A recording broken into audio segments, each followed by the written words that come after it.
নতুন নতুন কিছু রান্না করে ছেলেদের ঘরে খেতে দিতে কিন্তু বেশ ভালো লাগে। তো তারা খেতে বসেই যখন বলে, "কি বানিয়েছো গো মা?" এই কথাটা শুনলেই মনটা কিন্তু খুশিতে উৎফুল্ল হয়ে যায়। তার জন্যেই আজকে আমি একটু 3 কালারের লুচি বানিয়েছিলাম। ঘুগনি আমাদের প্রতি রবিবারেই সকালে হয়। এবার তার জন্যই লুচি, পরোটা এরকম আমি প্রতিদিন বানাতেই থাকি, প্রায় বানাতেই থাকি। এইবার তার জন্যই প্রথমেই সাদা ময়দাটা নুন আর ময়ান দিয়ে ভালো করে মেখে নিলাম। কিছুটা পালং শাক বাড়িতে ছিল, সেই পালং শাকটা ভালো করে ব্লাঞ্চ করে গরম জলে তারপর মিহি পেস্ট করে কিছুটা ময়দা মেখে নিলাম। 2 বাটি মতোই সব মেখেছিলাম।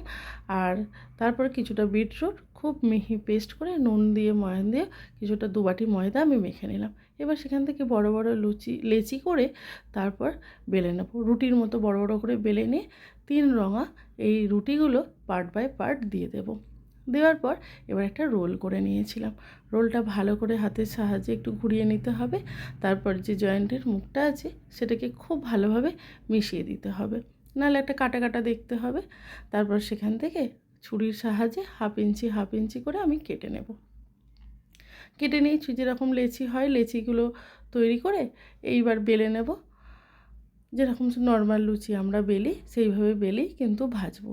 এই কালারটার জন্য স্বাদের কিন্তু কোনো পরিবর্তন হয় না, যেমন লুচি খেতে হয় সেই রকমই কিন্তু খেতে হয়।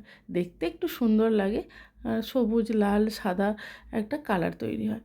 এবার ভালো করে বেলে নিয়ে আমি তেলেতে ভেজে নিলাম লুচিগুলো।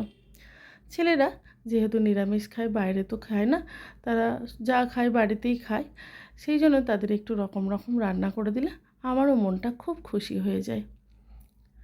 এবার সেগুলোকে খুব ভালো করে ভেজে নিয়ে তাদের গরম গরম সার্ভ করলাম ঘুগনির সঙ্গে। খেতে কিন্তু বেশ ভালোই হয়, খুব একটা খারাপ যে হয় সেটা কিন্তু নয়। আমার এই ভিডিওটি ভালো লাগলে তাহলে একটু লাইক করে দেবেন।